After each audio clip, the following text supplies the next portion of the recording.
Which of the following medications is the most appropriate treatment to alleviate the patient's symptoms? Aractitide, meprazole, prolenol, dihydrogen. Okay, so what's happening? 6-year-old woman with a history of small intestinal endocrine tumor comes with flushing, diarrhea, abdominal, elevated 5. So she has a carcinoid syndrome. So I'm trying, let's see if I can remember carcinoid. This is which of the following would be a treatment. So let's see, they have high, like everything going on. So dihy would like probably intensify that because that's like a alpha one, like kind of kind of like epinephrine or something. So it wouldn't be dihydrogenate. And then I mean my gut right now is saying erectitide and just shut everything off, like a stomatostatin. I don't think a PPI would do anything, so not C or E. Uh, propanolol. So your gut is A, correct? Is what I'm understanding. Yeah. I'm like looking, I'm like my gut's A and I'm like checking the others to Okay, make sure good. I'm not psyching myself out. Metoclopramide, D2 antagonist, I think. So I'm just gonna I don't see B or D like fitting the context of that at all. Like, so I think erectitide is fine. Good. I'm liking you're starting to use your question strategies pretty good. All right. I want you to keep practicing this. Okay. It feels weird to initially be with because sometimes, my students say, like, I feel like I'm guessing, but you're really not guessing. Okay. So definitely for sure, figure out your gut answer choice, pick it, and then kind of move from there because yeah, you want to shut everything off, right? That's a somatostatin analog. So you have all the information in your head, right? I'm just trying to prevent you from talking yourself out, right? And making I like think three, my four jumps in logic. Yeah, my biggest thing is like is when I find like an answer, or maybe like if I didn't know a fact. Like what helps me here is right now is my info's there. But if I didn't know a fact and then psyching myself out with the other two choices, and it's just mentally making sure I keep with my strategies there. Exactly. So I think That's going that's to be key. That's going to be definitely key. I agree with you there. And once again, I'm going to say this again. If you don't know something in the question sim, you cannot use it. Right. So if I gave you some gibberish of a medical terminology and you're like, what is that? Well, if you don't know what it is, then you can't use it. Right. So you can't pick an answer choice based on something you don't know. You know what I'm trying to say? So you have to use everything that you do know and pick the best answer choice that fits what you do know. So so when you that's get going to be to key. the answer choices and they'll give you A through E. Sometimes they'll give you a term you've never heard of before. Uh, Yep. every once in a while it's correct, but for the most part, usually you can like be like, I've never heard of this, so I don't know whether to use it or not. You're saying since you don't know it, you can't use it? Yep. And that's the same thing with answer choices, man. If you don't know an answer choice, there's no way you can pick it. I always say that, I'll give you an example, right? Let's say, you did all this studying and all of a sudden they give you this diagnosis that you've never heard of in your life. You just can't pick that answer choice because you have nothing to support it because you don't even know what it is. You know what I'm trying to say? Yeah. Like the odds of you getting that question right are very slim if you pick something that you've never heard about because it's probably for one super freaking rare and it has nothing to do with the question, or for two, right? Like if you get in that mindset where you're trying to pick answer choices as a trick answer, if that makes sense, then you're going to get way more incorrect than correct. So you need to just stick to basic strategy. If you get one question wrong, that's a trick question, but you get the other 99 right, I'll take that trade off any day. You know what I mean? I think I have to stick with that because yeah, because I think I try to look for the little things and that screws me on the bigger ones. So Yep, for sure. So you got to stick with the same thing, right? And I always say one or two trick questions are not going to make your score, right? Everyone always like thinks, "Oh, what happens if, yeah, maybe I'm able to cross out 5 out of 6 and that sixth one I don't know what it is, so I picked it." I was like, "Yeah, but how many times is that happening on a test, right? Maybe one time, right? So you can't apply that same test taking strategy to every single question, but you can do the reverse, right? You can be like, oh, if I don't know the answer choice, I definitely cannot pick it, so I'm crossing it out. You know what I'm trying to say?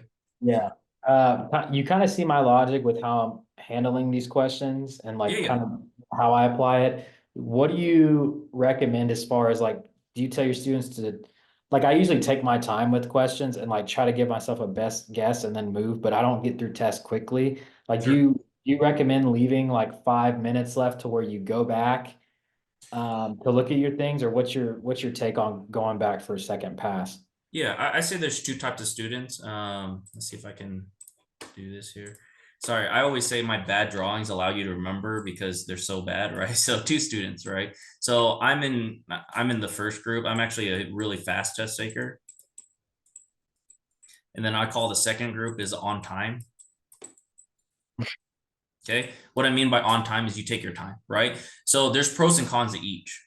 Okay. There's pros and cons in each. And pros with being a fast test taker is you usually miss a lot of things the first time around. Like you're missing sentences, you're missing words, right? I mean, I have this issue, right? I read through things so fast that sometimes I miss through like, for instance, like, I mean, on my board exams, they like to have the word not in there, right? Like, they're trying to get you to think of the opposite, but then I miss this word, right? Which obviously changes the answer completely, right? So reading through questions fast, you have to have some kind of method to go back to say, hey, I marked, X amount of questions, right? So that I can go back and look at it and reread it to make sure I didn't miss anything. So these students on the one group usually have to mark a ton of questions. Okay, that's the only way that you can go back and make sure that you read things correctly.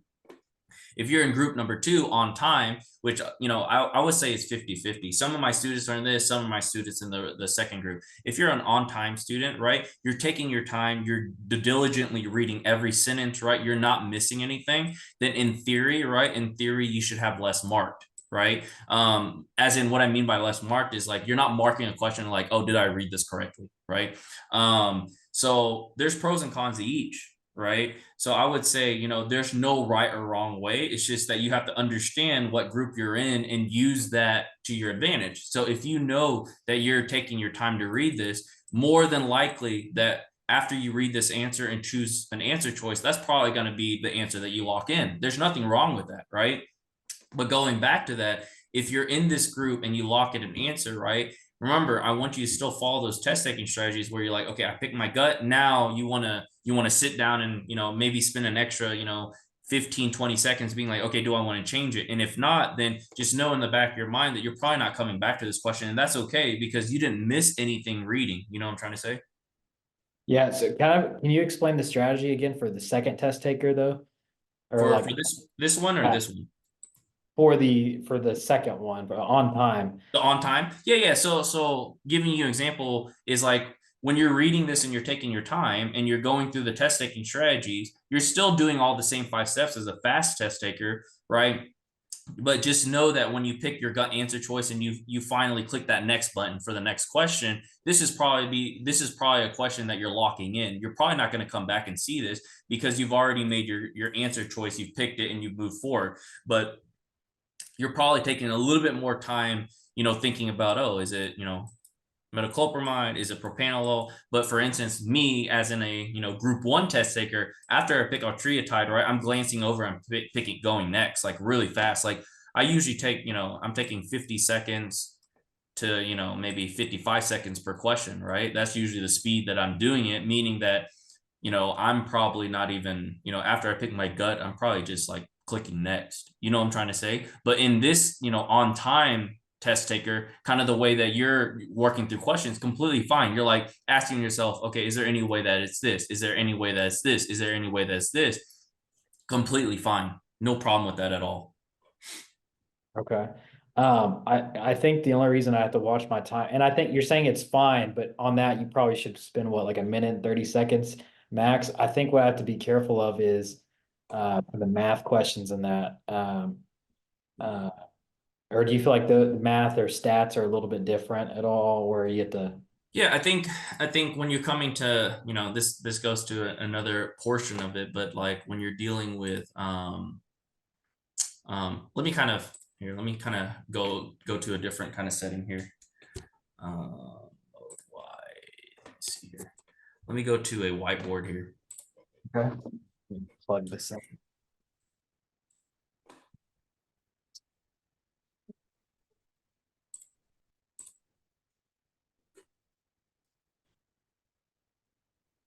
I will say the MD boost, I mean, made me feel a little bit better about, I mean, because I just showed you earlier today, I did the U roll and got 40%. I was like, do I even know HEMONC? And I felt like a little bit more comfortable when I did. Yeah. Yeah, one of the key things that I'm trying to get you to realize too, that this is it's not about getting, I know this sounds weird, Tristan, but it's not about getting questions right or wrong. Okay. I know this sounds so weird, but I always give you a different perspective here. Let's say, give you an example. Let's say I give you a test bank, right, Tristan? I give you a test bank and you get 100% right all the time. Okay. Did you actually learn anything from that? Uh, Probably not, right? If you ever think about that, right? If you got 100% on every question, you never miss a question on any 40 question block, are you really learning from there? The answer is actually no, right? Because you learn the most from what you miss. You know what I'm trying to say? So if you've noticed the reason why, like, I'm not sure if you've noticed, but it's more enjoyable to do questions than you do because I'm not showing you, like, I don't care if you get it right or wrong, right? The question is, are you going through the motions correctly? Are you doing your question strategy correctly? Are you understanding? Are you getting the diagnosis? Are you moving yourself towards the right diagnosis? If the answer is yes, then you are progressing, regardless of if you're getting the answer right or wrong. Because when you get it wrong, you're learning from it, right? okay.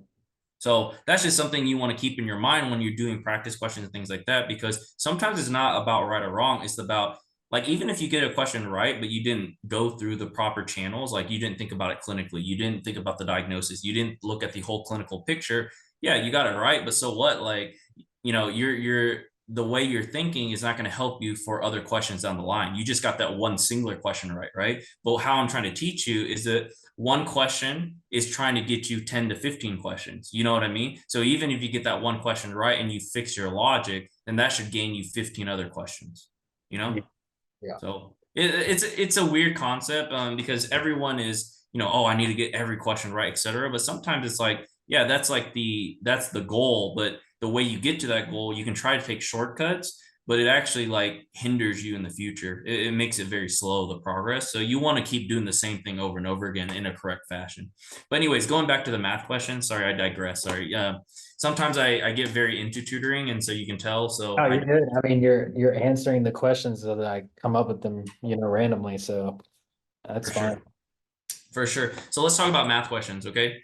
You talked about, like, timing on math. Because Um, the one, I mean, I don't know if this is the right way to look at it, but how I felt is like, I felt like 50%, like if out of 100%, I felt like 50% was content, 40% are like hard or 50/50s are like strategy, and then 10% is like genetics or like math or like you can try to nail those points if you spend enough time on it. And then because I got behind on time, or maybe I freaked myself out, or a question was hard and didn't follow strategy there, I fell behind and lost time there. Or sure.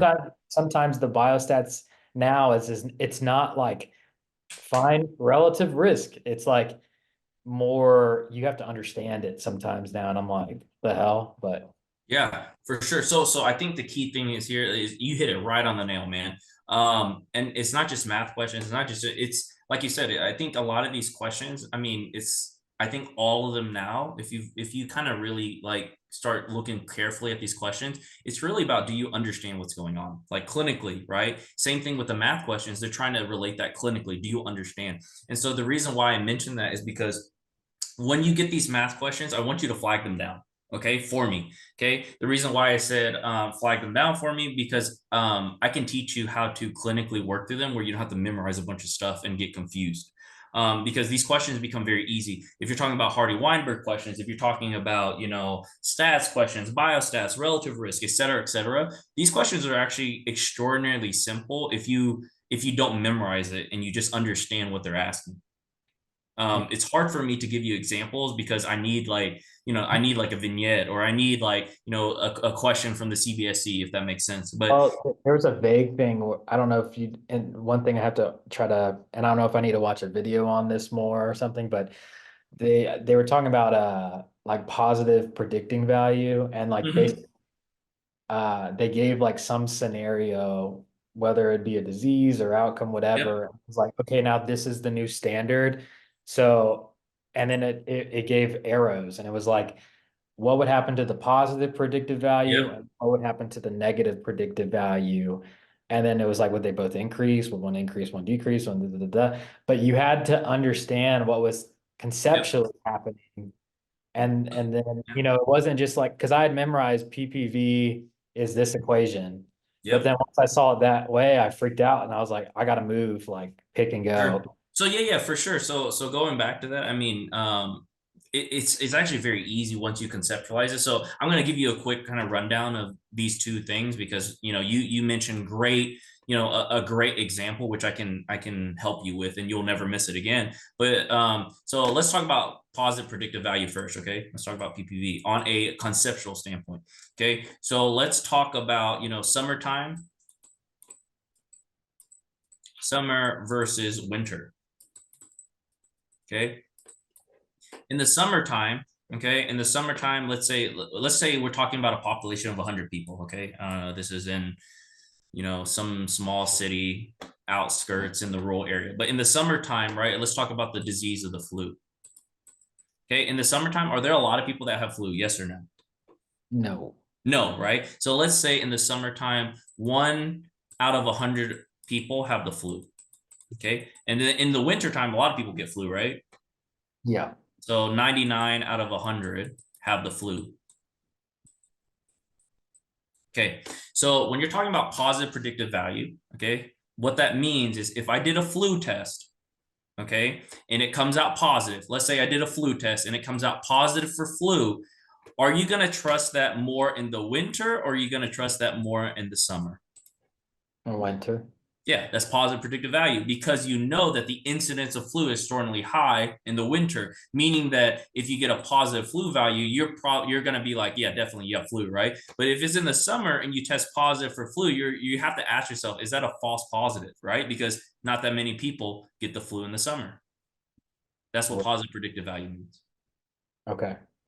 Okay. Negative predictive value is exactly the same thing, right? So now let's say you have a negative flu test. Are you going to trust this negative value more in the summer or more in the winter? Oh, a negative value means like, say it what it means again. Negative predictive value, right? So are you going to trust a negative flu value in the summer or a negative flu value in the winter? I guess the summer. Yeah, summer, because less people have flu in the summer. So when you get a negative flu test, you're like, oh, you don't have the flu.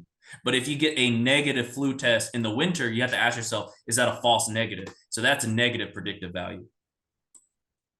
So, so going back, so now if you want to conceptualize it even further, positive predictive value means that the chances of a positive test being truly positive. Yeah. Okay. And then negative predictive value is chances that a negative test is truly negative. Does that make sense? Yes. Yeah. So it deals with what? It deals with, what did we say? It deals with the incidence or prevalence, right? So these are both quantities that deal with how many people actually have it in the current time. Or I think it's prevalence. It might be prevalence. It's either prevalence or incidence, but it deals with one of them. Does it make more sense on a conceptual standpoint? Uh, yeah, I know incidence is the new cases in 1 year and prevalence is like how much they have at one time. I don't know if that helps. It's probably prevalence then because it's at a certain time frame. So it's probably prevalence because it matters how many people have it at that time, that current time when you run that test. So So what would cause it to increase and decrease? Because like the answer choice was like, because of this change in like how we're looking at it, what would happen to both values? Would they both increase? Would they both yeah, decrease? yeah. So for instance, if the incidence increases, right, what's going to happen to the PPV, right? The PPV for a positive test to be positive is going to be increased, right? Because you have more incidence of it, right? And the negative predictive value is going to decrease, right? Because if there's more people that have it, when you get a negative value, you're not going to trust it. So they're always reverse, Hmm. right? But if the incidence decreases, now the negative predictive value will be increased and the positive predictive value will decrease if the incidence is decreased. Does it make sense? Because your negative values are going to mean more. I'm trying to conceptualize it, but you're saying because there's less of an incidence, then your negative values mean more because why? So going back to this, so if there is less incidence, right? So let's go back to the flu example, right? If there's less people that have the flu, right? If you get a negative value, do you trust that value? Yes or no? Like a negative test. If you test for the flu and it comes back negative, do you trust it now? Uh, I think the negative throws me off. Okay, yeah, So, yeah, no, you're good. You're good. No, no problem at all. So what I mean by incidence, right? In a negative, less amount of flu, let's say going back to the population of 100, right? If you have one person out of 100, like a true negative, only I mean, true positive. If only one person has the flu out of 100, and let's say you do a flu test randomly out of the 100 and it comes back negative, do you trust this test?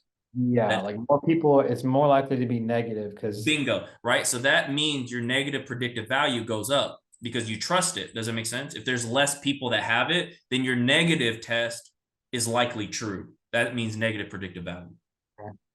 okay. Okay. But if the incidence is increased, right? Meaning going back to the flu example, right? If you have 99 out of 100 people that have the flu, if you test positive for the flu, you trust it, right? So your positive predictive value goes up.